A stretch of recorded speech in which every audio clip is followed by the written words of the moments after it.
너도 알고 나도 알고 남녀노소 모두 알고 우리 동네의 산부인과.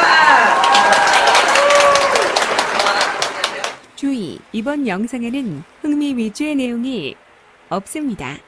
산 위에 올라서서 오늘은 임신 중에 하는 검사들 그 중에 핵심 환자분들이 제일 많이 의뢰 와서 물어보시는 기형아 검사에 대해서 얘기를 해보도록 하겠습니다.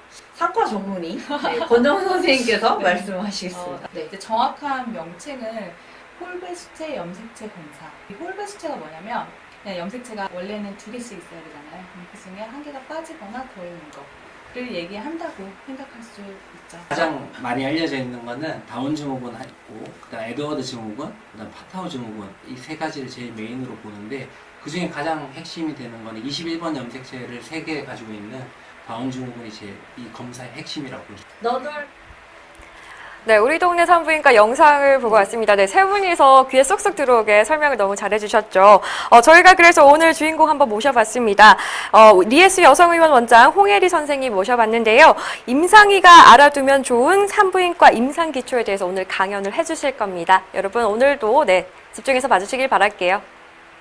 네, 안녕하세요. 저는 리에스 여성의원의 홍혜리라고 합니다. 산부인과 전문이고요. 여러분들이 굉장히 심란하고 힘든 시간 보내시고 계실 것 같은데 조금이나마 도움이 될 수 있도록 오늘 전공의 선생님들이나 의대생들이 들었을 때 도움이 될 만한 강의로 준비했습니다. 먼저 이렇게 어려운 시기에 좋은 자리에서 여러분들 뵐 수 있게 자리 마련해 주신 전대엽 임원진에게 감사의 말씀을 전합니다. 임상의가 알면 좋은 산부인과 임상 기초에 대해서 말씀드려보도록 하겠습니다.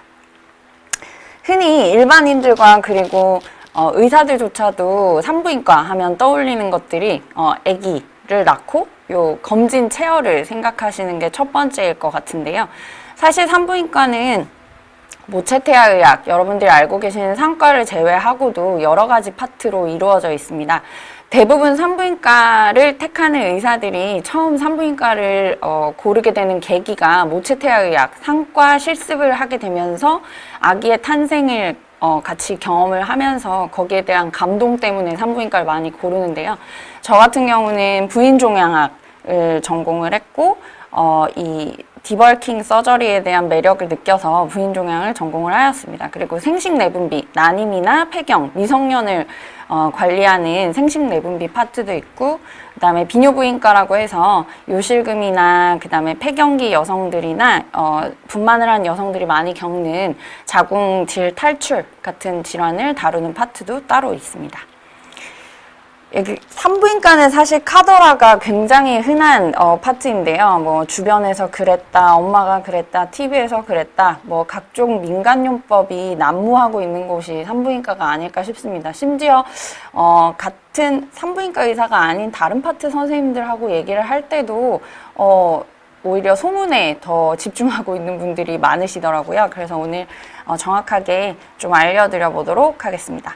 일단 용어 정리를 좀 하고 넘어가고 싶은데요. 특히 응급실이나 타과에서 산부인과 컨택을 할 때 주의해서 다뤘으면 좋겠다 싶은 파트에 대해서 말씀드리겠습니다. 먼저 정상 생리주기를 한번 보시면은 우리가 그 뇌하수체에서 먼저 난소를 자극하는 호르몬들이 나와서 난소에서 자궁으로 그런 사이클을 계속 돌면서 생리라는 것을 하는데요. 일단 배란이라는 과정 자체가 이루어져야만 생리를 한다는 거 꼭 기억하셨으면 좋겠고, 부정출혈이 있는 환자를 보실 때도 환자의 생리 주기가 어디에 있는가에 따라서 환자를 진단하는 데 방향을 정하기가 좀 쉽다는 거 알고 계셨으면 좋겠습니다. 일단 산부인과에서 가장 중요하게 생각하는 LMP 많이들 들어보셨을 텐데요. 마지막 생리 시작일을 의미하는 겁니다. 환자들한테 생리 언제 하셨어요? 하면 환자들이 끝난 날짜를 얘기하는 경우도 많은데, 그래서 환자에게 질문을 할 때는 반드시 마지막 생리 시작일이 언제시냐, 산부인과에서 궁금한 건 생리 시작일이라는 거 꼭 기억하셨으면 좋겠고요. 이 규칙성을 볼 때는 21일에서 38일, 뭐 39일, 한 40일까지도 저희는 규칙적이라고 보거든요. 그래서 예를 들어 생리 시작일과 시작일 사이의 간격이 21일이면은 한 달에 2번 생리를 하는 경우도 있거든요. 그래도 정상이라는 거 알고 계셨으면 좋겠습니다. 그리고 가임기 여성을 진료할 때는 늘 임신을 염두에 두셔야 됩니다. 여러분들 뭐 대부분의 의사들이 한 번쯤은 경험했을 텐데 환자가 저 절대 임신 가능성 없습니다. 절대 임신 아니에요 했다가 유린 HCG가 양성으로 나오고 알고 봤더니 아기가 뭐 10몇 주 뭐 이렇게 되는 경우들 굉장히 흔하기 때문에 생리가 규칙적이건 규칙적이지 않건 가임기 여성을 진료할 때 늘 임신을 염두에 두셔야 됩니다. KML이 쳐본 분들은 다 아시겠지만 웬만한 산부인과 문제에서 가장 먼저 해야 될 검사는 했을 때 유린 HCG가 있으면 대부분 그게 답이잖아요. 그래서 여러분들도 늘 가임기 여성을 진료할 때는 임신을 염두에 꼭 두셨으면 좋겠습니다. 보통 메나케, 초경을 얘기하는데요. 2차 성징이 없는 여성에서는 중2 생일, 만 14세까지는 지켜볼 수 있고 2차 성징이 있는 여성에서는 만 16세까지도 지켜볼 수 있습니다. 또 만 8세 이전에 유방 발달이 있거나 그 다음에 음모가 생기기 시작한다고 하면 또 성조숙증을 의심해야 되기 때문에 소아과 선생님들 잘 알고 계시겠지만 아이들 검진할 때 조금 신경 써주시면 좋겠습니다. 예, 그리고 파라라고 많이 들어보셨죠? 그라비다라는 얘기로도 하는데 그라비다는 총 임신 횟수를 의미하는 거고 파라 같은 경우 파라를 산부인과에서는 조금 더 흔하게 쓰는데요. 각 자리에 있는 넘버들이 의미하는 게 풀텀, 그리고 프리텀, 어보션, 리빙 차일드입니다. 프리텀은 보통 20주 이상에 태어난 아기를 의미하고 어보션, 유산은 보통 20주 이전에 잘못된 아기들을 의미를 하죠. 근데 탁과에서는 리빙 차일드만 기재해도 충분합니다. 사실은 4, 50대 여자분인데 유산을 몇 번 했고 사실 이런 거에는 산부인과 의사들도 그렇게 집중을 하지 않을 때가 많기 때문에 탁과 선생님들 같은 경우는 이 사람이 애를 몇 명 낳았나 리빙 차일드 정도만 파악을 해주셔도 충분하다고 생각합니다. 그리고 노말 딜리버리를 했냐 C섹을 했냐 이거는 트레이닝 병원에 따라서 기재하는 방식은 좀 다르긴 하지만 어쨌든 자연분만을 했나 제왕절개를 했나 수술 과거력을 조사를 하실 때 이 정도만 봐주셔도 좋을 것 같습니다. 그리고 또 가장 중요한 것 중에 하나가 환자의 성경험 유무인데요. 이거는 굉장히 프라이빗한 정보이기 때문에 환자한테 물어볼 때 꼭 조심해서 물어봐야 되고 보호자들 다 내보내고 물어보셔야 됩니다. 가끔 응급실에서 이제 환자가 배가 아프다 이렇게 왔는데 알고 봤던 그래서 산부인과에 이제 골반염이라고 컨택이 올 때가 있는데 그럴 때 가끔 버진인 환자에게 골반염 진단을 매길 때가 있습니다. 사실은 버진은 골반염이 걸릴 가능성이 거의 없고 희박하기 때문에 이런 섹슈얼 히스토리에 대한 것도 조금 신경 써서 해주시면 좋을 것 같습니다. 그 다음에 폐경, 메노포즈를 보시면 FSH라고 하는 호르몬이 비가역적으로 상승해서 1년 동안 무월경이 지속될 때를 얘기합니다. 근데 20대 여성분이 1년 동안 생리를 안 했다고 해서 저희가 무조건 폐경이다 이렇게 진단하는 건 아니고 결국에는 호르몬 젊은 여성들은 이제 호르몬을 체크를 한번 해봐야겠죠. 그러나 이제 평균적으로 봤을 때 만 47에서 52에는 폐경이 되기 때문에 그 나이대 여성이 1년간 무월경이다 하면 사실은 호르몬 검사가 필수적이지는 않습니다. 메노포즈 심텀에는 핫플러시나 스웨팅, 마이알지아 또는 잠을 못 잔다든지 무드 스윙 그리고 유리너리 프리퀀시, 섹슈얼 드라이브가 떨어지는 그런 증상들이 나타나는데요. 특히 핫플러시나 스웨팅이 심한 환자들은 타이로이드 질환이 같이 있는 경우가 많기 때문에 뒤에 있는 질환들은 좀 드물지만 타이로이드 질환은 한 20% 정도는 발견된다고 되어 있기 때문에 내과 선생님들께서 이런 증상이 있는 환자를 봤을 때는 폐경과 함께 타이로이드 쪽으로도 워크업을 한번 해보시면 좋을 것 같고요. 정형외과나 신경외과나 또 통증을 전문으로 보시는 선생님들께 또 한 가지 당부드리고 싶은 거는 폐경기 나이대에 있는 여성분이 마이알지아가 있으면 이게 폐경으로 인한 건 아닌지에 대해서 조금 워크업을 해보시고 산부인과 진료를 권해주신다든지 아니면은 특별히 워크업 한 거에서 문제가 없다면 호르몬 치료까지도 고려를 해보시는 게 좋습니다. 보통 이제 정형외과나 이런 병원을 돌다가 이제 주변에서 뭐 이거 폐경 때문인 것 같다라고 얘기를 듣고 저희 과에 오셔서 호르몬 치료하고 좋아지시는 분들 꽤 있거든요. 특히 이제 자궁 관절이 많이 아프고 작은 관절들이 많이 아프고 어떤 진통제를 써도 호전이 되지 않는다면 나이대를 한번 보시고 폐경기 증상은 아닌지 한번 고려해 보시면 도움이 되실 것 같습니다. 예, 요새는 조기 폐경이라고 부르지 않고 조기 난소 부전이라고 부르는 POI가 있습니다. 40세 이전에 폐경이 되는 걸 말하고 프레발런스는 한 1% 정도 된다고 돼 있는데 요즘은 조금 증가하는 추세입니다. 환자들이 이제 생리를 안 하면 병원에 옛날보다는 더 많이 가게 되고 그래서 사실 발견이 더 많이 되는 것 같은데요. 원인은 대부분 모른다고 되어 있고 아니면 여러분들 잘 알고 계신 것처럼 터너 증후군 그리고 오토이뮨 디지즈 등이 있고요. 저희가 사실은 조기난소 부전에서 교정할 수 있는 거는 뭐 스모킹이나 살이 너무 빠지지 않게 하는 것 정도밖에는 없습니다. 그리고 오토이뮨 디지즈 중에서는 또 사이로이드 질환이 많기 때문에 환자가 생리를 뜨문뜨문 좀 한다, 조기 난소 부전이 의심된다 하면 사이로이드 쪽으로도 좀 워크업을 해보시는 게 필요합니다. 얼리메노포즈 같은 경우에는 만 45세 이전에 폐경이 되는 것을 의미하고요. 이 POI나 그 다음에 얼리메노포즈 같은 경우는 어머니가 폐경이 좀 빨랐다 하면 그 여성분도 폐경이 조금 빠를 수도 있다. 그거 알고 계시면 좋겠습니다.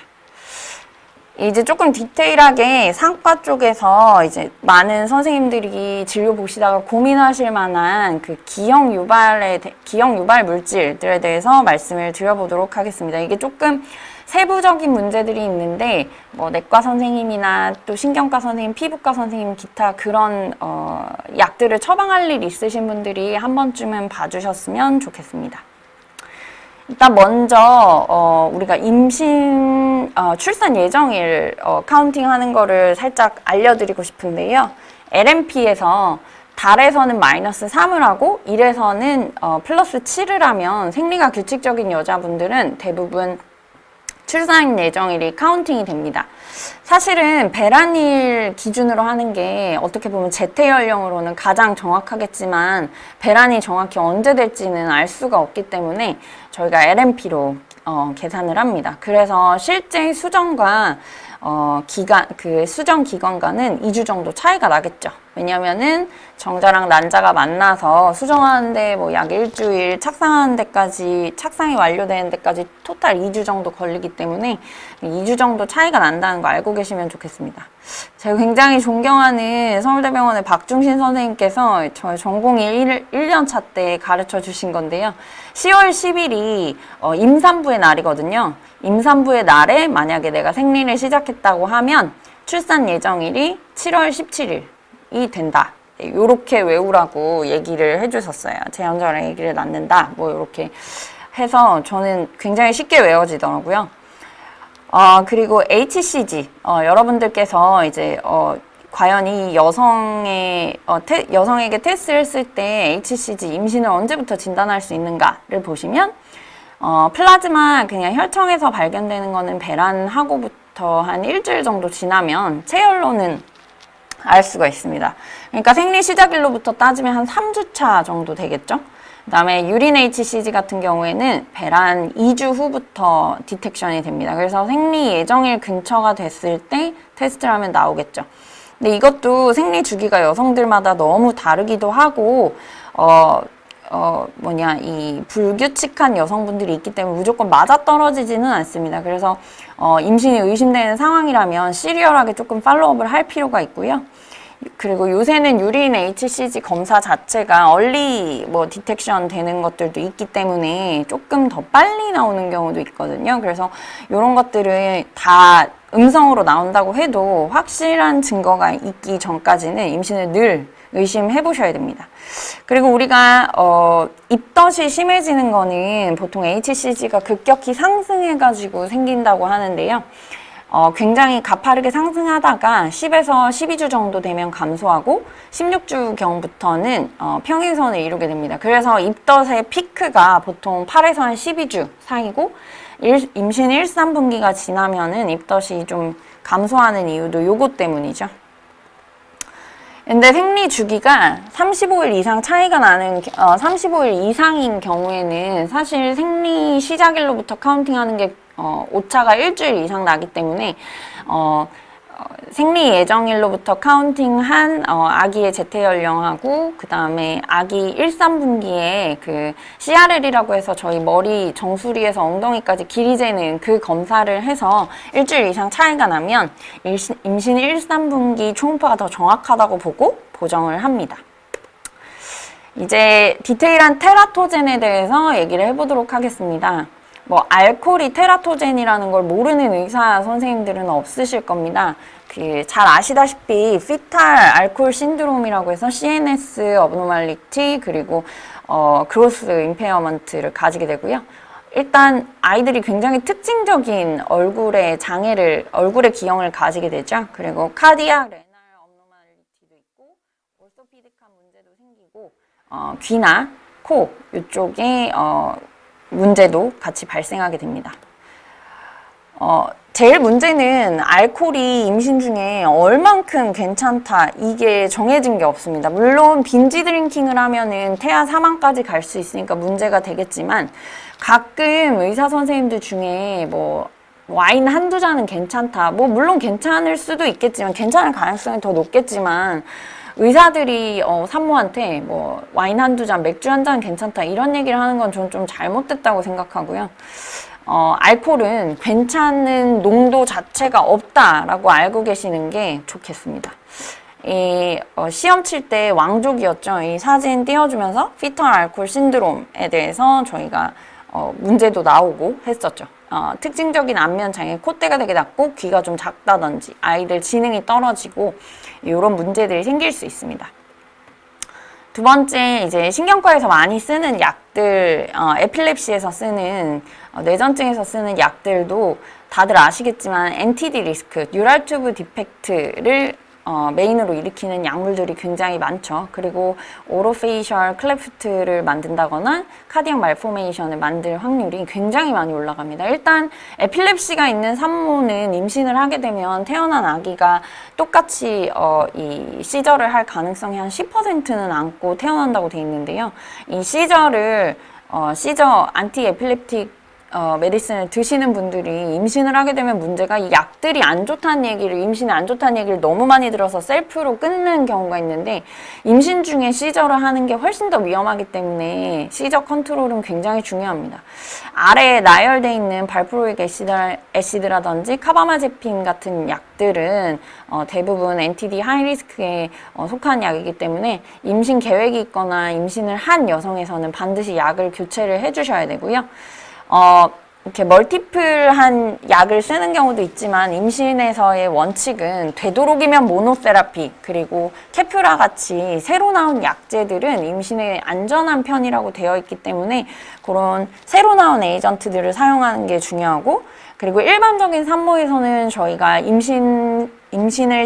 임신하기 한 달 전부터 임신 3개월까지 폴릭 애시드 엽산을 저희가 400 마이크로를 권장을 하는데요.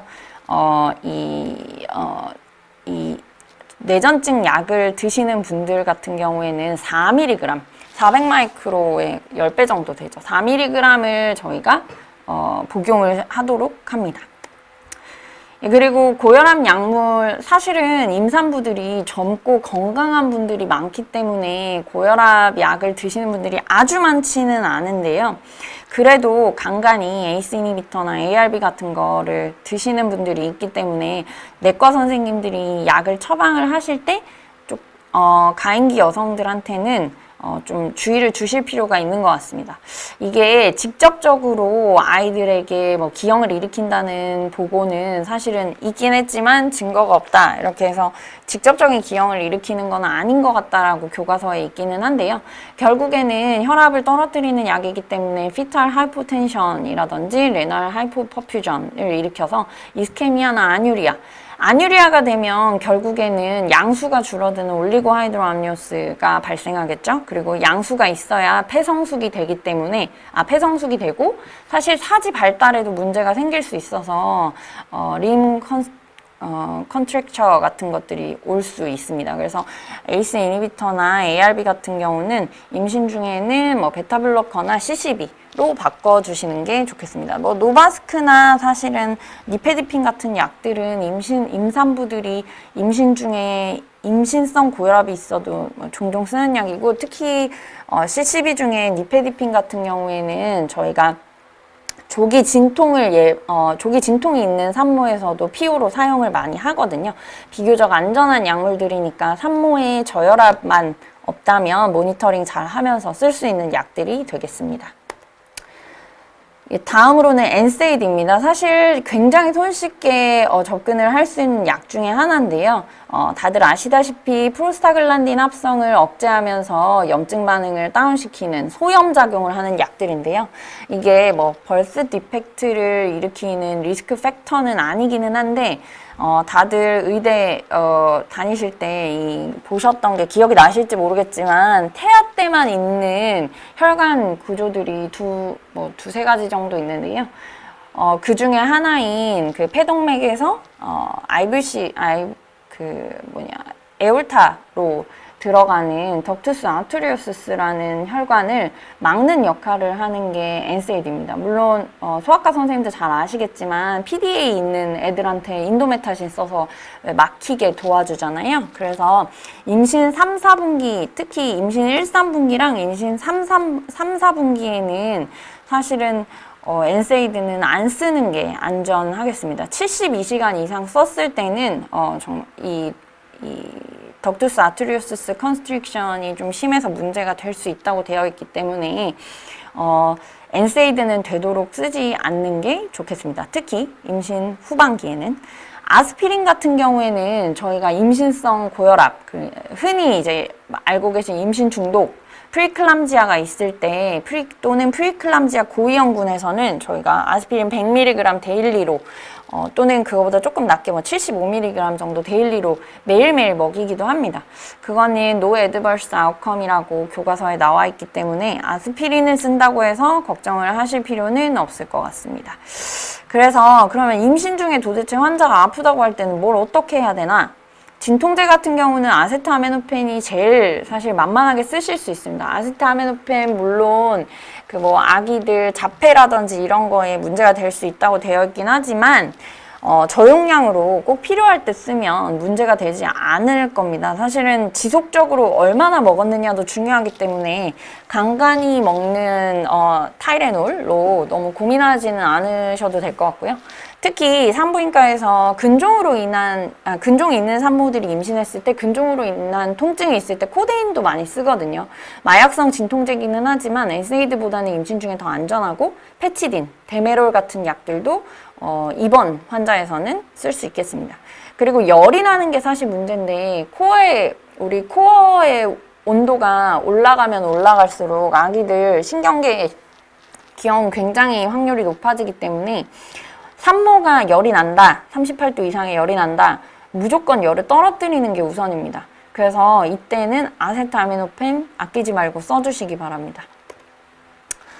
그 다음에는 항생제인데요. 항생제는 사실 모든 과에서 임산부에게 처방을 할 때 고민을 하실 것 같아요. 그래서 일단 기본적인 항생제들에 대해서 설명을 좀 드리고 써도 되는 항생제를 말씀드려 보도록 하겠습니다. 겐타마이신 같이 아미노글루코사이드가 이제 프리텀으로 태어난 애들한테 썼을 때 오토톡시시티나 네프로톡시시티를 나타냈기 때문에 태아한테도 안 좋지 않을까 하고 이론적으로는 우리가 알고 있긴 한데 사실 연구에서는 태아에게는 큰 문제가 없었다고 돼 있기는 합니다. 근데 우리가 혹시나 있을지도 모르는 일들 때문에 임산부에게는 되도록이면 아미노글루코사이드는 사실 쓰지는 않고요. 클로람페니콜이라고 해서 그레이베이비 신드롬, 이것도 왕족이죠. 그래서 이런 문제들 있을 수 있기 때문에 이게 컨주게이션을 못해서 아기가 정말 약간 회색으로 바뀌는 그런 신드롬이 일어날 수 있기 때문에 클로람페니콜도 임산부에게는 쓰지 않습니다. 사실은 저는 산부인과 하면서 클로람페니콜을 처방해 볼 일이 없어서 거의 뭐 경험해보지 못한 것 같습니다. 이게 니트로퓨란토인 같은 경우에는 1, 3분기에 이제 노출이 됐을 때는 클레프트 립의 리스크가 2배 정도 올라간다고 되어 있어서 1, 3분기에 좀 주의하시면 될 것 같고요. 설포나마이드 트리메토프림 같은 경우에는 우리 MRSA에서 좀 많이 쓰죠. 근데 이것도 보통은 에소파지알 아트레지아나 다이아프라그마틱 허니아, 그러니까 이걸 일으킬 수도 있다는 연구도 있고, 연구해보니까 아니다라는 얘기도 있지만, 혹시나 썼다가 또 생기면 아기한테 또 문제가 되기 때문에 1, 3분기에는 특히 정말 쓸 게 하나도 없다 하면 쓴다라고 되어 있습니다. 테트라사이클린 같은 경우에는 독시사이클린 같은 약이죠. 옐로이시 브라운 이에 유치에 착색이 되는 게 또 문제라고 하는데 이것도 사실은 논란이 좀 있긴 하지만 쓰진 않습니다. 굳이 뭐 이거를 꼭 써야 되는 상황이 아니면 쓰지 않습니다.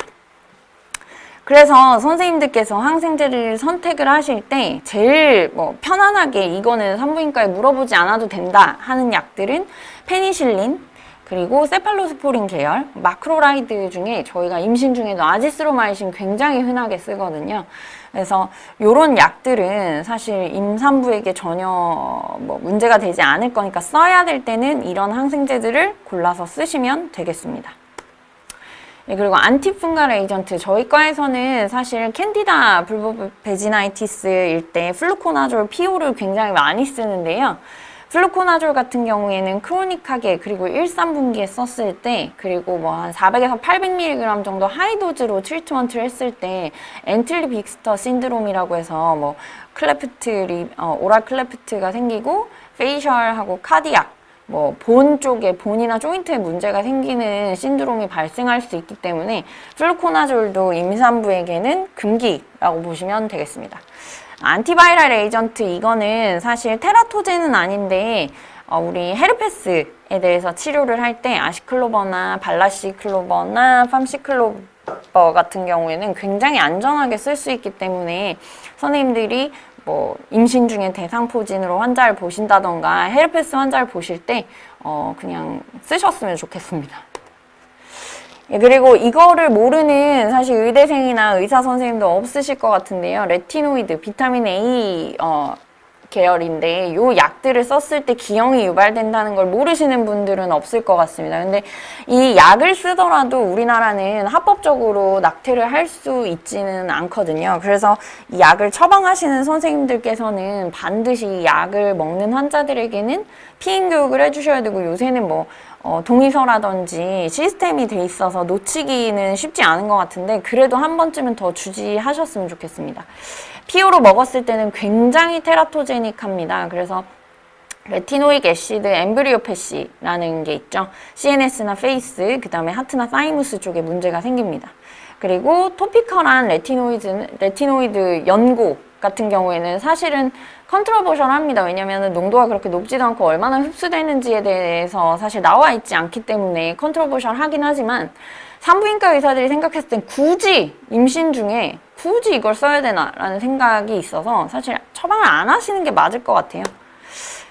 예, 요것도 사실은 족보로 많이 나오죠. 저희 산부인과 교과서 윌리엄스에 실려 있는 건데요. 보시면 마이크로티아가 있고 얼굴도 특징적으로 아이들이 콧대도 좀 낮고 문제가 있는 그 몰폴로지로 태어나게 됩니다.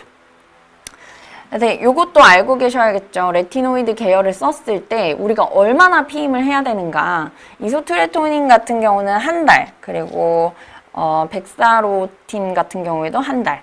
근데 저 건선을 치료하는 데 쓰이는 아시트레틴 같은 경우에는 3년 동안 피임을 해야 사실은 안전하다고 되어 있습니다. 그렇기 때문에 이런 것들을 임신 계획이 있거나 아니면 가임기 여성들, 사실은 피임에 대해서 강조를 해주지 않으면 여성분들이 또 인지를 잘 못하게 되는 경우가 많기 때문에 이런 것들은 기억을 해놓으시는 게 좋겠습니다. 이소트레토인 같은 경우에는 사실 말이 많았습니다. 뭐 3개월 해야 된다, 1년을 해야 된다, 얼마나 해야 되는지 모른다 하다가 이제는 뭐 논문이나 이런 각종 미국 FDA에서도 한 달 정도 피임을 하면 된다고 돼 있으니까 한 달 정도라고 환자에게 인지를 시켜주시면 될 것 같습니다. 그리고 임신 중에 비타민 A 같은 경우에는 하루에 3,000유닛을 넘지 않게 해주시는 게 중요하겠습니다. 와파린. 사실 와파린을 쓰는 산모들도 아주 흔하지는 않는데요. 와파린도 임신 6주에서 9주 사이에 썼을 때는 엠브리오 패시가 발생할 수 있습니다. 에피피지스에 문제가 생기고 칼시피케이션이 막 바뀌거나 그다음에 나잘 하이포플라지아, 콧대가 굉장히 낮은 아기들이 나오게 되거든요. 그래서 성장판에 문제가 생기는 경우가 있기 때문에 임신 1, 3분기는 피해 주셔야 되고요. 임신 1, 3분기가 지나고 나면 아기에게 어떤 기형을 일으킨다기보다는 헤모리지 리스크가 있기 때문에 보통 임신 중에 와파린을 꼭 써야 된다면 1, 3분기는 일단은 피해야 되고 1, 3분기 이후에도 조심스럽게 써야 되는데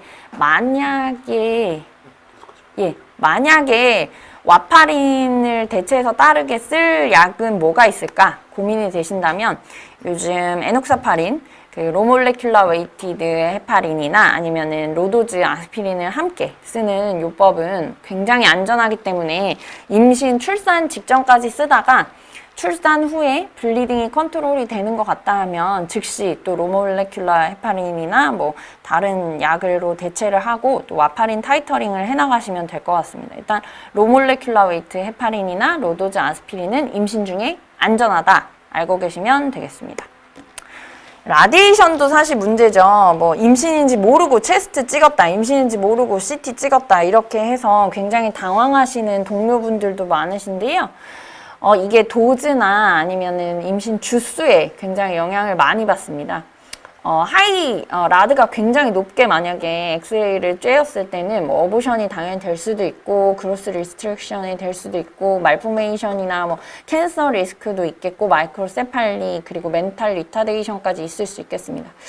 그로스하게 피탈 말포메이션이 생길 만한 그 방사선의 강도 같은 경우는 20라드 정도 돼야 되는데요. 사실은 저도 영상의학과 전문의가 아니기 때문에 이게 어느 정도 되는가라는 거에 대한 감이 잘 안 오는데요.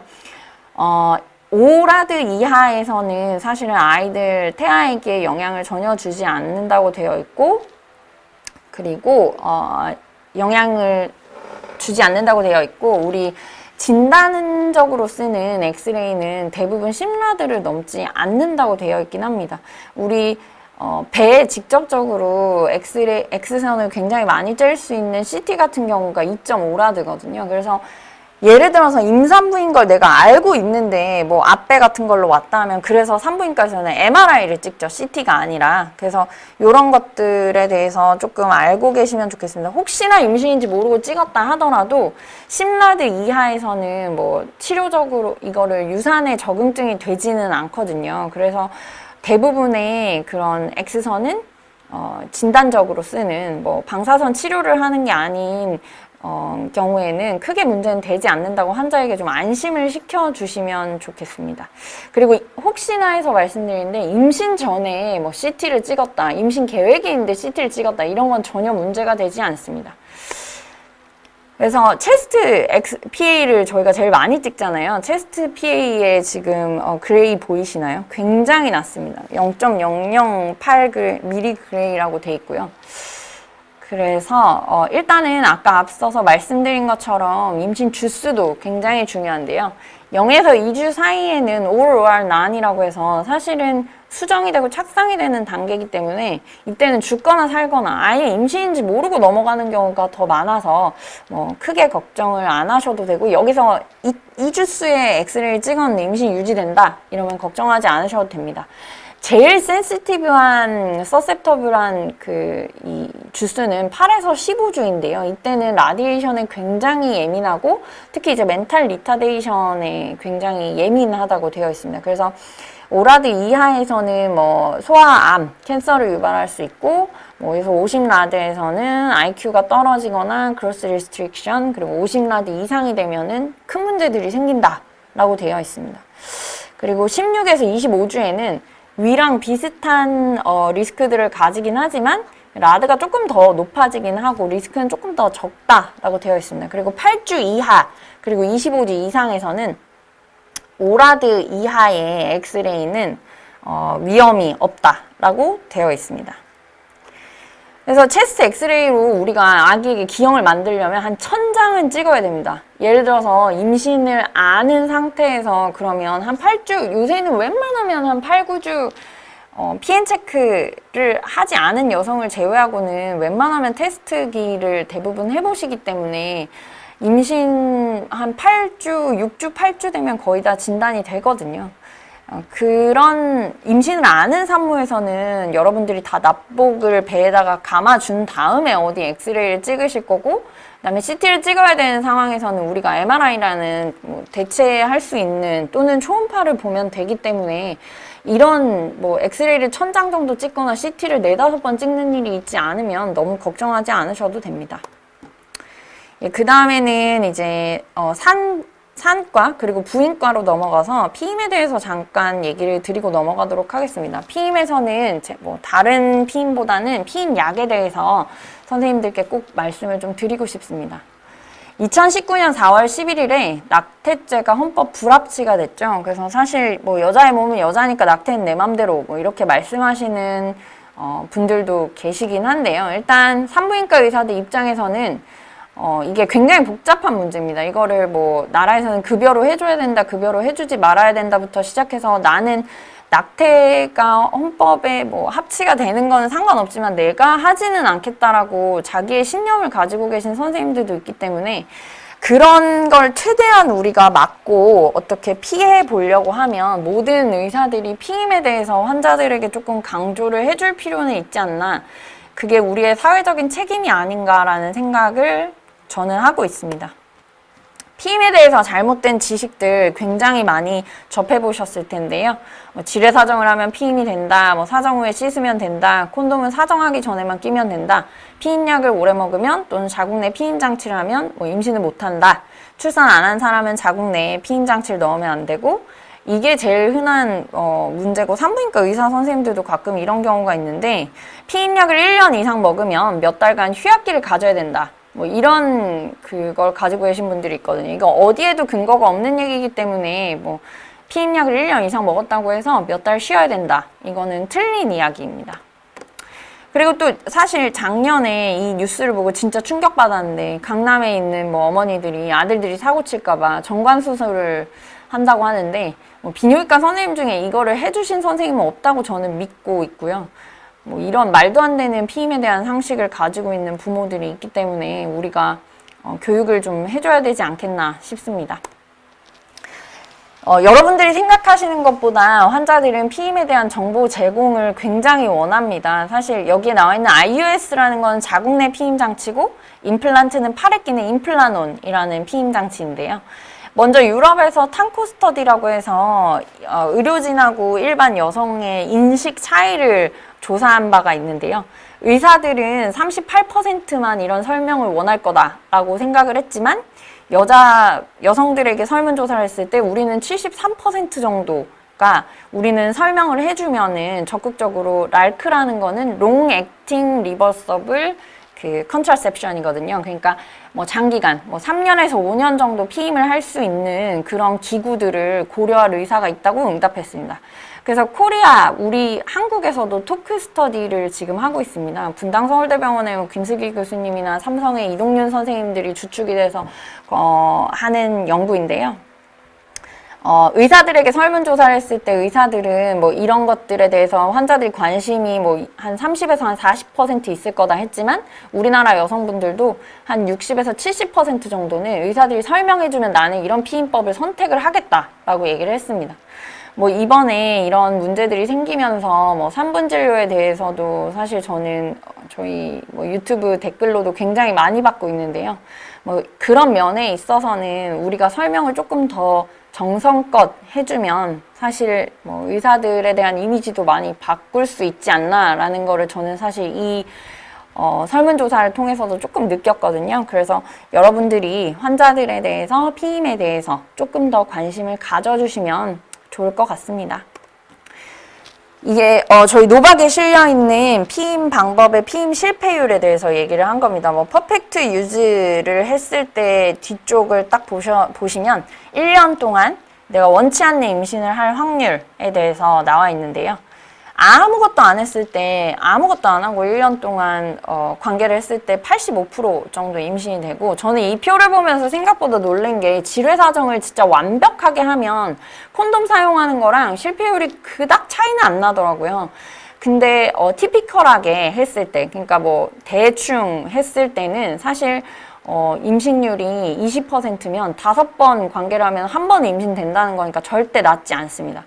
피임약을 퍼펙트하게 먹거나 뭐 자궁 내 피임 장치, 뭐 그다음에 팔에 끼는 것, 이런 것들을 퍼펙트하게 했을 때는 거의 뭐 비가역적인 난관 결찰 수술이나 아니면은 정관 수술만큼 효과가 있기 때문에 20, 30대 여자분들은 사실 피임을 잘 해야 되고 교육을 잘 해야겠죠.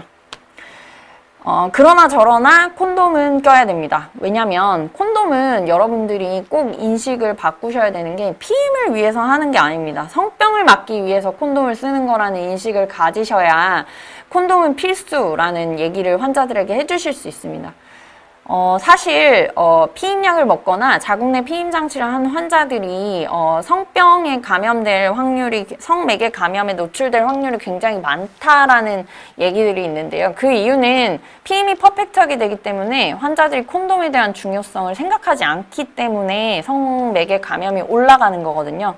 결국에 콘돔을 끼면 고노레아 같은 거나 유레아 플라즈마, 그리고 클라미디아, 뭐 헤르페스, HIV나 HBV 이런 것들이 유병률이 줄어들고요.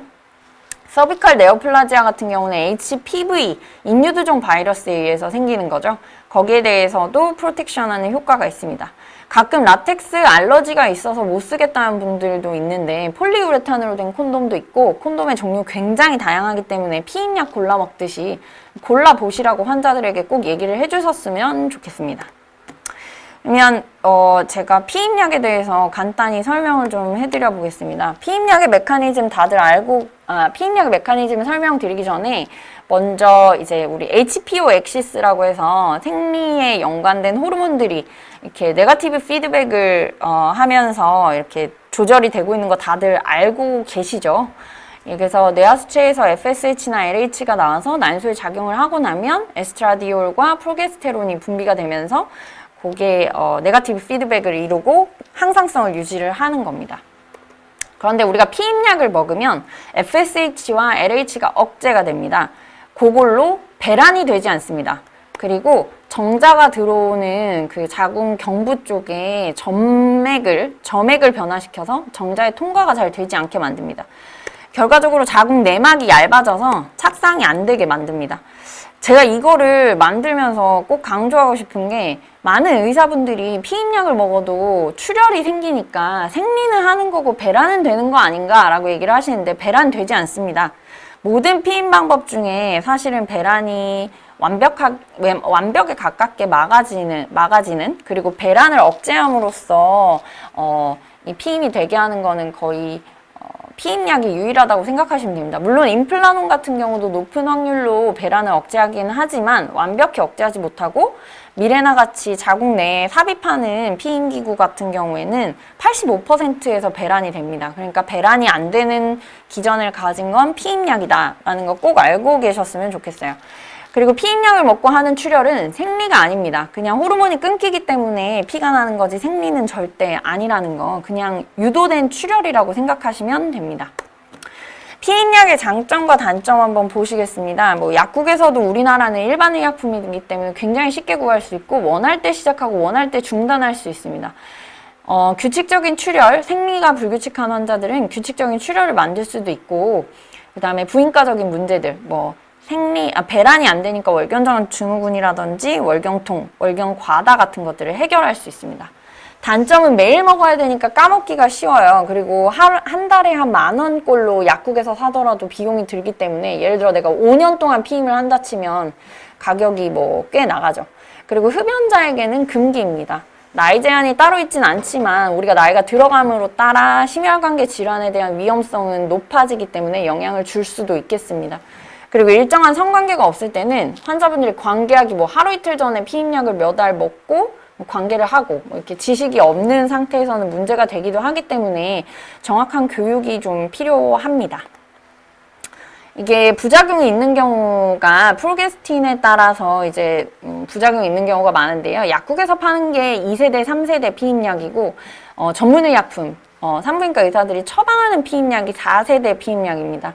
부종이나 뭐 다모증, 여드름 면에서 사실 4세대 피임약이 굉장히 유리하기 때문에 가끔 피부과 선생님들이 왜 여드름 치료 아무리 해도 안 되는 환자분들이 있으실 때는 산부인과에 가서 뭐 다낭성 난소 증후군 아닌지 한번 체크해 보라고 얘기를 하셔도 좋고, 아니면 야즈라고 하는 피임약을 추천을 해주시면 사실은 피임 효과는 둘째치고 피부가 좋아지기 때문에 제 환자 중에는 여드름 때문에 야즈를 드시는 환자분도 계시거든요. 그래서 피부과 선생님들이 혹시 치료 안 되는 여드름이 있으시면 가임기 여성에서는 한번 고려해봐 주셨으면 좋겠습니다. 피임약은, 사전 피임약은 초경 이후 폐경까지 언제든지 금기가 없으면 드실 수 있습니다. 반드시 생리 시작일에 시작해야 되는 것은 아니고, 생리 시작일에 피임약을 시작하지 않았다면 일주일간은 다른 피임기구, 그럼 콘돔이죠. 콘돔을 사용하고 그 이후부터는 피임약만 먹어도 피임이 되긴 합니다. 근데 앞서 말씀드린 것처럼 콘돔은 필수라는 거 꼭 기억해 주시고요. 컨트라인디케이션 굉장히 많죠. 근데 여러분들 기억하셔야 되는 거는 담배 피는 여자입니다. 담배를 피는, 사실은 15개 피 이상 피우면 이제 문제가 된다고 돼 있기는 하지만 비단 15개 피가 아니어도 저는 사실 흡연하는 여자분들한테 담배를 끊거나 아니면 피임약을 먹지 마라, 2개 중에 하나를 선택하라고 얘기를 하거든요. 뭐 어떻게 될지 모르니까 최대한 우리가 컨트라 인디케이션에 해당하는 여성분들은 조심하는 게 좋겠습니다. 35세 이상의 흡연자는 아예 금기입니다. 그리고 다들 아시겠지만 피임약에 포함되어 있는 에스트로겐 때문에 혈전이 잘 생기는 거거든요. 그래서 그런 문제가 있을 만한, 혈전이 잘 생길 만한 환자들은 잘 문진을 해서 잘 걸러야겠죠. 암이 생길까봐 피임약을 드시고 걱정하시는 분들 많은데, 피임약은 오히려 암의 위험도를 줄여주기도 합니다. 뭐 2년에서 4년, 3년에서 4년, 뭐 5년 정도 복용하면 자궁 내막암이나 난소암은 절반 이하로 위험도를 줄일 수 있고, 대장암 같은 경우도 위험도가 줄어듭니다.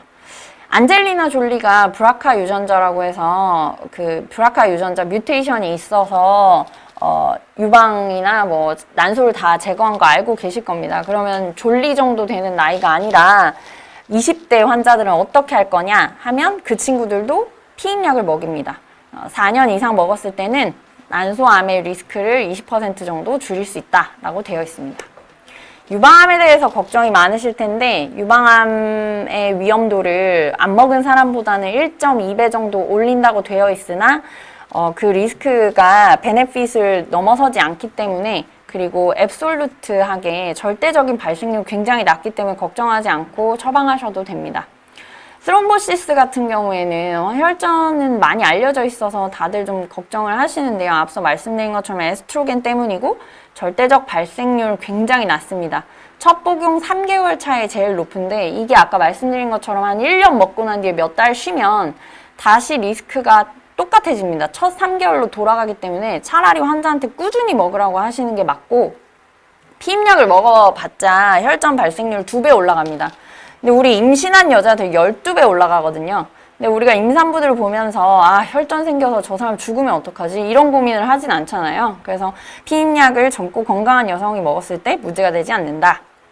피임 말고 피임약의 장점은 월경 과다, 월경통 등이나 부정출혈을 조절해주는 목적도 있습니다. 3개월 이상 이럴 때는 사용해주는 게 도움이 되고요. 특히 요즘 많이 주사하시는 뭐 정형외과나 신경외과 통증하시는 선생님들께서 관절에 트리암 같은 거 인젝하시거나 그다음에 요 윤곽 주사 같은 거 인젝하실 때 꼭 부정출혈 생길 수 있다고 환자에게 미리 얘기를 해주시면 랍보 형성하는데도 굉장히 도움 되실 거거든요. 환자들이 가끔 와서 따지는 경우 있습니다. 자기는 이런 얘기 들은 적 없다고. 그래서 꼭 스테로이드 인젝션 하시기 전에는 가임기 여성이든 아니든 부정출혈 얘기해 주십시오. 생리 주기 조절하는 데도 도움이 되죠. 이것도 저는 보통은 한 달에서 한 3개월 전부터 시작하라고 얘기를 많이 합니다. 월경전 증후군도 앞서 말씀드린 대로 배란 억제하면서 도움이 되고요. 저는 사실 정신건강의학과 선생님들의 도움을 되게 많이 받는데 SSRI나 SNRI 쓰면 굉장히 좋아지는 경우가 많이 있습니다. 간단하게 응급피임약에 대해서 말씀드릴 건데요. 빠르면 빠를수록 좋습니다. 72시간 내에 먹어도 되는 약이 있고 120시간까지 커버가 되는 약이 있습니다. 단, 이 응급피임약들은 완벽하게 피임이 되는 게 아닙니다. 실패율이 2에서 뭐 시간이 가면 갈수록 더 늘어나고요.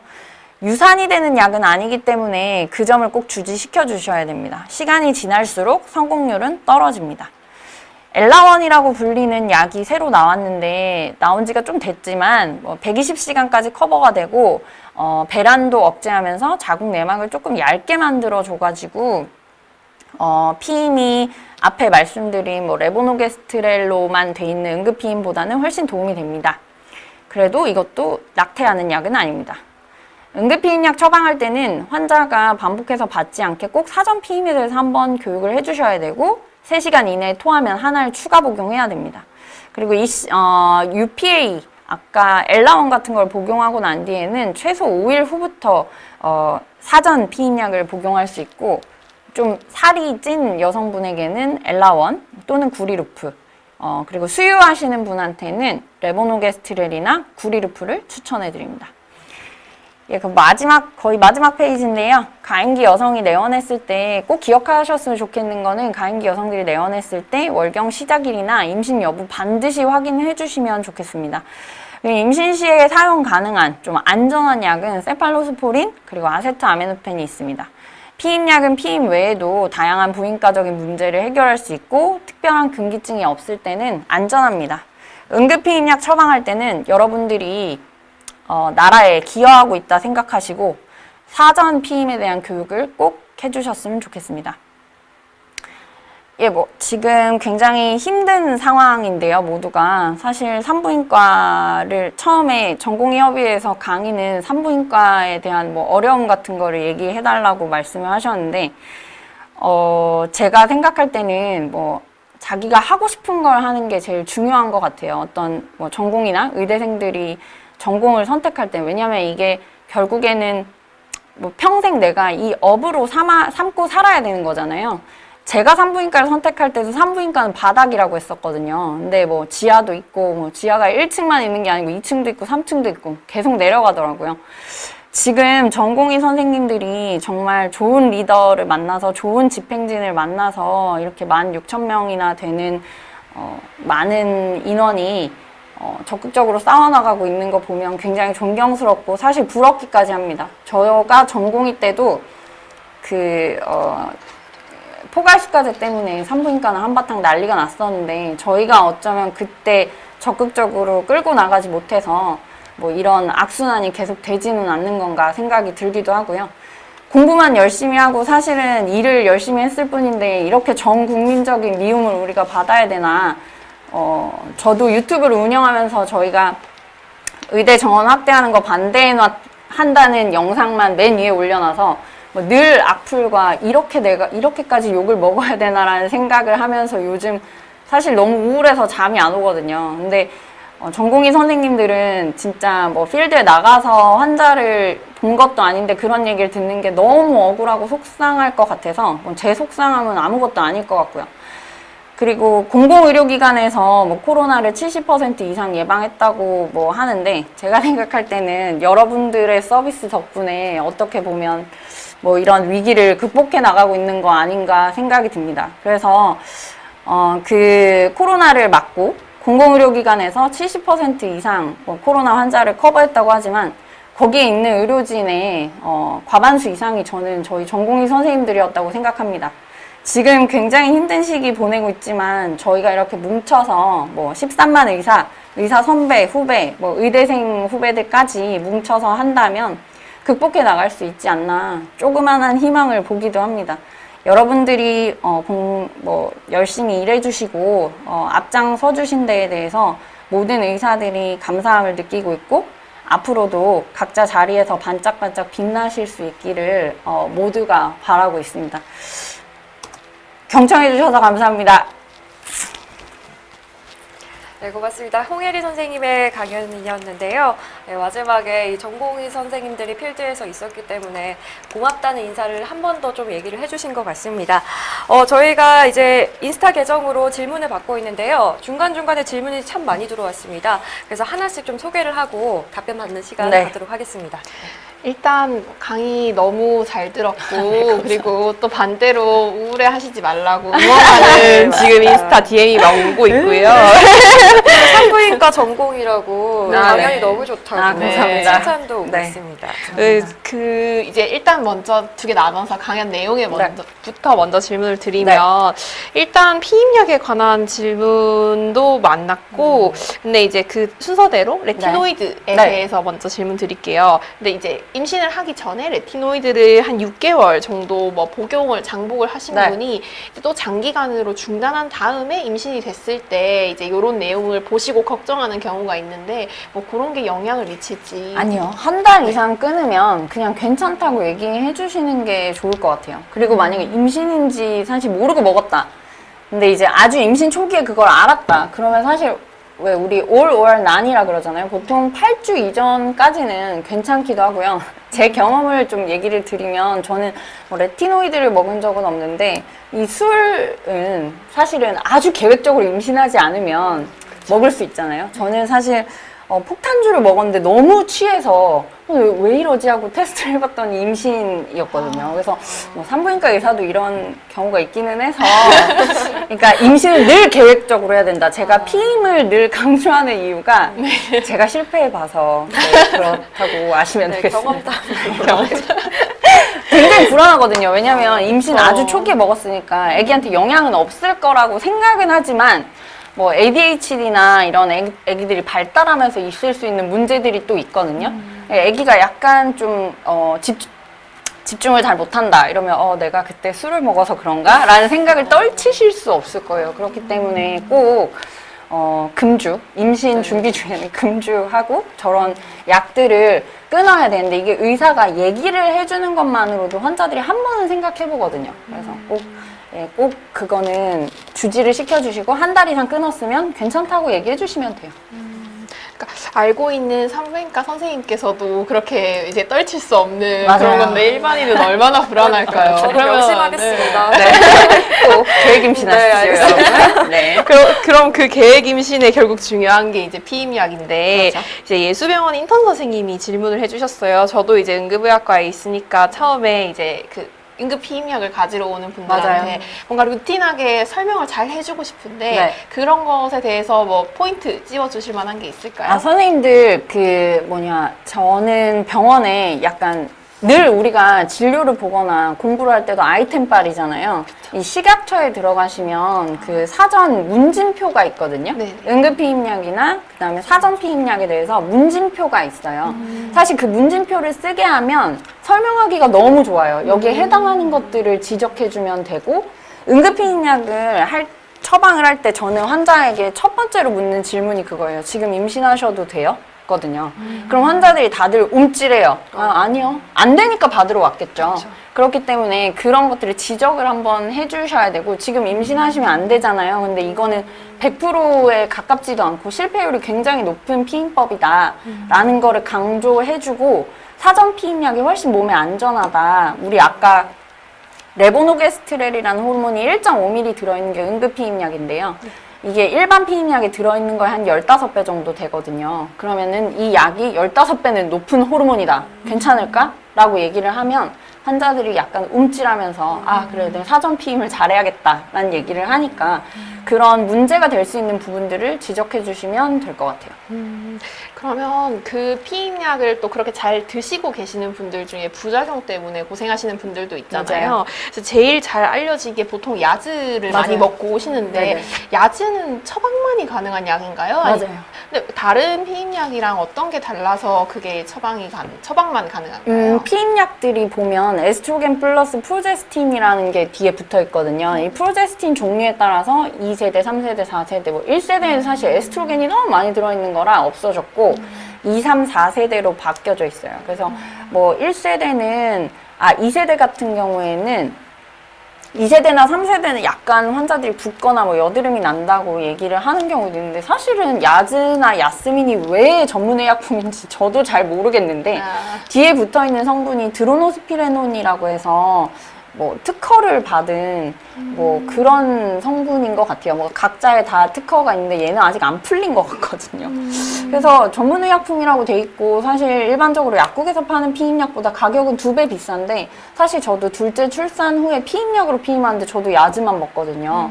야즈가 편한 게 다른 피임약은 21일 먹고 일주일 쉬는 휴약기를 꼭 가져야 되는데 야즈는 플라세보 약이 안에 들어있어서 그냥 매일 먹으면 돼요. 그래서 굉장히 편하게 만들어져 있어서 바빠서 까먹을 수 있잖아요. 휴학기 언제였지? 까먹을 일이 있으신 분들은 사실은 야즈를 되게 많이 저는 권해드리긴 하거든요. 이게 전문의약품이 나라마다도 너무 다르고 해서 왜 얘들만 전문의약품이에요? 했을 때 저희 그 회사 직원들도 잘 몰라요. 근데 뒤에 성분이 달라요.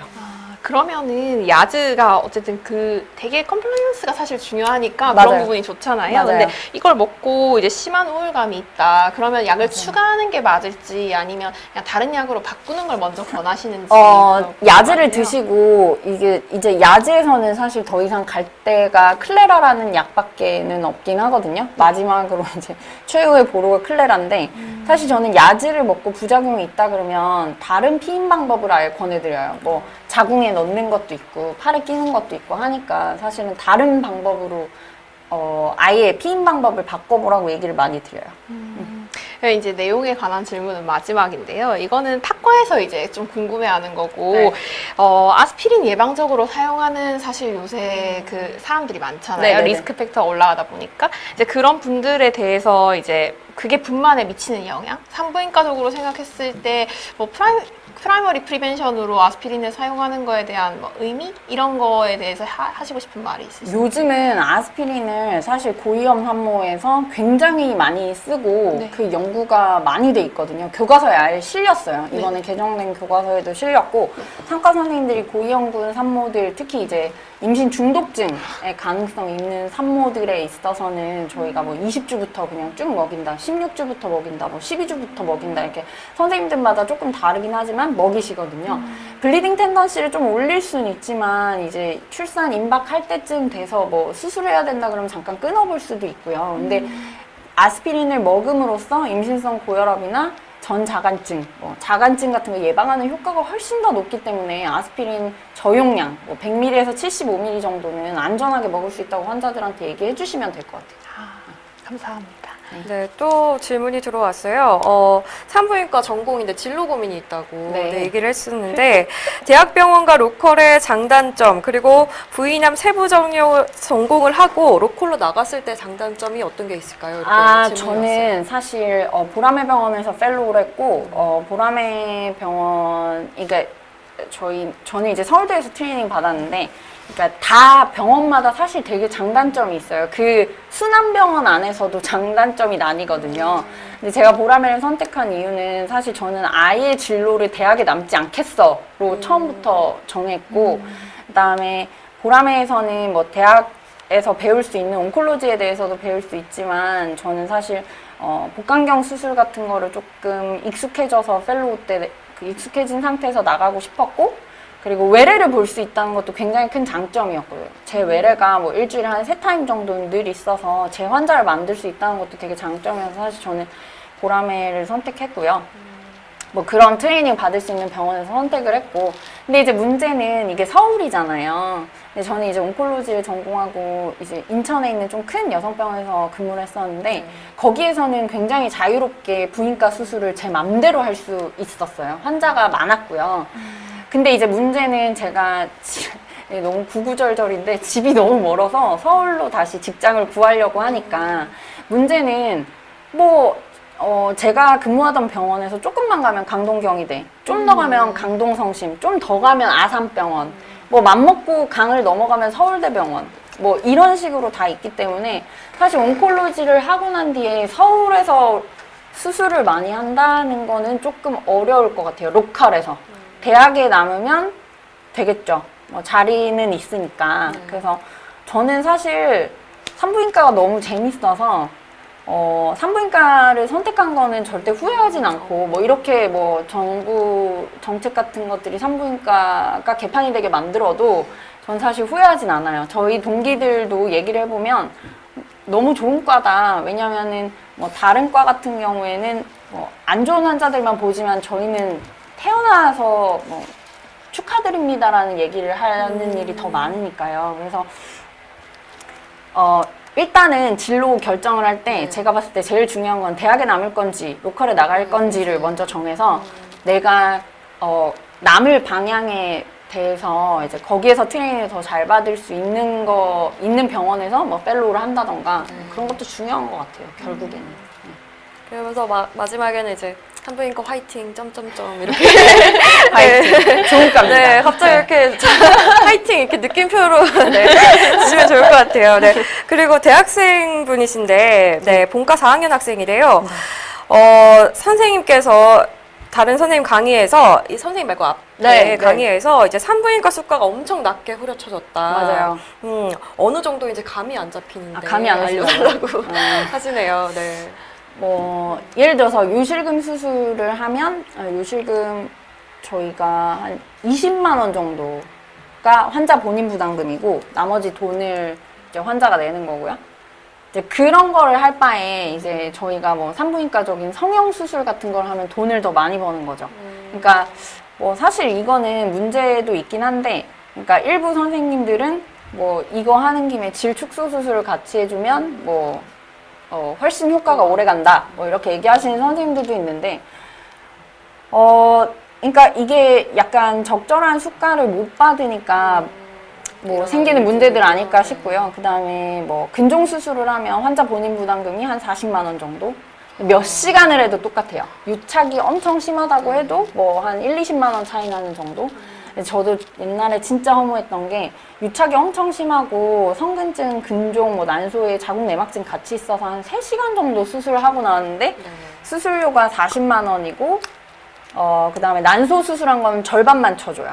그래서 한 60만 원? 근데 거기에 들어간 의사는 한 2명, 간호사 3명? 뭐 이런 식으로 되는 거잖아요. 사실 그 인건비 하면 그 복강경 기계는 몇 억대고 그런 걸 따지면 난감하죠. 그리고 기구를 쓸 수가 없어요. 뭐 하모니라던가 리가슈어라던가 이런 새로 나온 에너지 소스 같은 경우에는 일회용이고 되게 비싼데 그런 게 뭐 포괄수가제의 기구 수술값이랑 똑같으니까 그 기구를 쓰면 병원이 남는 게 없겠죠. 네, 그래서 저희 과는 싸요. 뭐 제가 저희 영상에서도 말씀드렸지만 그 질경, 일회용 질경 병원에 들어오는 가격이랑 보험 수가랑 똑같아요. 369원. 네. 정확하게 알려주셨어요. 놀랍죠? 놀랍습니다. 왜냐하면 그런 데는 문제가 이게 처리하는 비용도 있잖아요. 저희는 의료 폐기물을 처리를 해야 되잖아요. 뭐 그런 건 전혀 고려하지 않고 그냥 뭐 369원이 너무 충격이었어요. 사실 네, 거기서 잘못 들은 줄 알고 369원에 사왔는데 네. 369원을 받고 버릴 때는 또 돈이 든다는 그렇죠. 그런 결국은 네. 마이너스라는 얘기를 지금 해주고 계시는. 근데 사실 그런 것 같아요. 사람들이 저희한테 이제 뭐 니네의 돈을 위해서 이런 게 아니냐. 뭐 일부는 맞죠. 결국에는 뭐 니네 밥그릇을 지키기 위한 거 아니냐라고 얘기하는 거를 계속 사실은 우리가 꼭 부정을 해야 되나라는 생각도 조금은 들고요. 두 번째는 그 밥벌이가 예를 들어서 그냥 국가에서 받는 돈이 전혀 없다면 사실 저희 명분이 없겠죠. 저희가 받는 돈들이 그냥 환자한테서만 나온다고 하면 저희는 진짜 나쁜 사람이에요. 이거 가지고 하는 거는 자유 경쟁을 우리가 안 하겠다는 얘기잖아요. 근데 이 우리 밥그릇을 뭐 소위 일반인들이 얘기하는 의사들의 밥그릇을 채워주는 거는 사실 국민들 세금도 있는 거잖아요. 그래서 거기에서 생기는 문제들을 전문가인 의사들이 반발을 하는 건데 이거에 대해서 뭐 니네 밥그릇을 챙기고 싶어 하는 거 아니냐고 하니까 자꾸 이 순수한 전공의들이나 의대생들이 반발을 사실 하는 것 같고요. 그런 게 되게 씁쓸하죠. 네, 그리고 뭐 밥그릇이라고 얘기하는 그런 부분에서 아까 이제 말씀하신 하모니나 리가슈어 같은 게 이제 결국은 그 수술하는 좀 더 첨단 기계를 말하는 건데요. 제가 학생 때 이제 가장 놀랬던 게 그거를 쓸 때 이제 그때가 포괄숙가제가 거의 처음으로 들어오기 시작한 때였어요. 근데 어떤 의학적인 이 환자에서는 이거를 어떤 재료를 써야지 합병증이 덜하다를 고민하는 게 아니라 이제 그 재료를 내면서 이 재료가 포괄숙가제에 포함이 되어 있지 않기 때문에 전혀 돈을 받을 수 없다는 거를 먼저 고려해야 된다는 게 참 이 환자분에게도 너무 미안한 일이고 맞아요. 환자분은 과연 이거에 대해서 잘 알고 있을까? 국가는 국민들에게 이걸 다 설명했을까? 이런 궁금증 때문에 좀 참담했던 적이 있어가지고요. 네, 그게 되게 네. 웃긴 게 환자가 동의를 해도 못 써요. 그쵸. 그러니까 그게 문제라고 네, 말하고 있는 환자가 거죠. 저는 사실 제일 좋은 기계로 쓰고 싶거든요. 제일 좋은 기계를 쓰고 만약에 예를 들어 저희 왜못 사용하는 거예요? 그 불법입니다. 예, 불법이에요. 국가가 못 쓰게 그래서 했습니다. 우리가 어떤 사람은 그러니까 니즈라는 게 있잖아요. 나는 이걸 쓰고 싶다, 이 약을 쓰고 싶다. 근데 뭐 예를 들어서 그런 거를 뭐 임의비급여라든지 이런 말로 묶어 놓으니까 사실 그거를 환자가 걸면 걸리게 돼 있거든요. 환자가 동의해서 임의비급여라고 해서 써도 문제가 될 수 있기 때문에 사실 산부인과 저는 이 상황에서 산부인과 온콜로지 하시면서 그래도 대학병원 선생님들은 사실은 돈 생각 안 하고 써주실 때도 많거든요. 대단하신 것 같아요, 다들. 네, 시간이 다 돼서 네. 마지막으로 그러면 네. 산부인과 전공의 분들이나 뭐 산부인과를 꿈꾸는 학생들에게 한 말씀 네. 해주시죠. 제가 늘 사실 그런 자리에서 말씀드리는 건데 하고 싶은 과 자기가 평생 할 수 있을 것 같은 과를 선택하시는 게 중요합니다. 사실 그래서 저희가 어떻게 보면 공공의대 뭐 이게 처음부터 몇 개 과를 한정해 놓고 들어가는 것 자체가 그 학생들한테도 문제가 되는 게 아닌가라고 얘기를 하는데요. 뭐 학생 때 배우는 것도 그렇고 인턴 때 많은 경험 해보시고 그리고 많은 선배들한테 얘기도 좀 들어보시고 진로 결정하시면 될 것 같고요. 산부인과 하고 계신 전공의 선생님들 너무 좌절하지 마십시오. 그리고 저희가 열심히 공부하고 그 다음에 지식을 많이 쌓아놓고 그 다음에 환자들한테 우리는 할 도리를 다하면 언젠가는 다 알아줄 거라고 저는 생각합니다. 그래서 다들 우리 힘내요.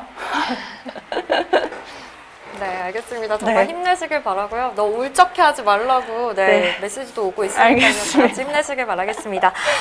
저희 오늘 홍일희 선생님 얘기 잘 들어봤고요. 또 저희가 마지막 시간에는 그 병원 평가가 있는데 잠시 홍보 좀 하고 싶다고 하셔서. 네. 저희 이제 이렇게 비상대책위원회가 생기기 전에 대한전공의협의회에서 매년 시행하고 있는 병원평가가 있었습니다. 이제 뭐 전공의의 입장에서는 항상 그게 이제 한 목소리가 되고 우리가 이렇게 집회를 하지 않더라도 전공의의 목소리를 낼 수 있는 기회였고 지금 이 바쁘고 다들 이제 정신없는 와중에도 저희가 설문조사 링크가 곧 문자로 갈 예정이에요. 다 참여 안 하신 분들이 있으면 꼭 참여 부탁드리고 주변에도 많이 얘기해 주셨으면 좋겠습니다. 네, 그리고 저희 오늘 1부는 여기서 종료하고요. 잠시 후 1시부터 2부가 시작이 됩니다. 여러분 2부에도 교수님과 전공의 선생님들 강의가 많이 준비가 되어 있으니까요. 여기서 멈추지 마시고 끝까지 저희와 함께 해주시길 바라겠습니다. 점심 맛있게 드시고요. 그럼 저희는 잠시 후에 뵙겠습니다.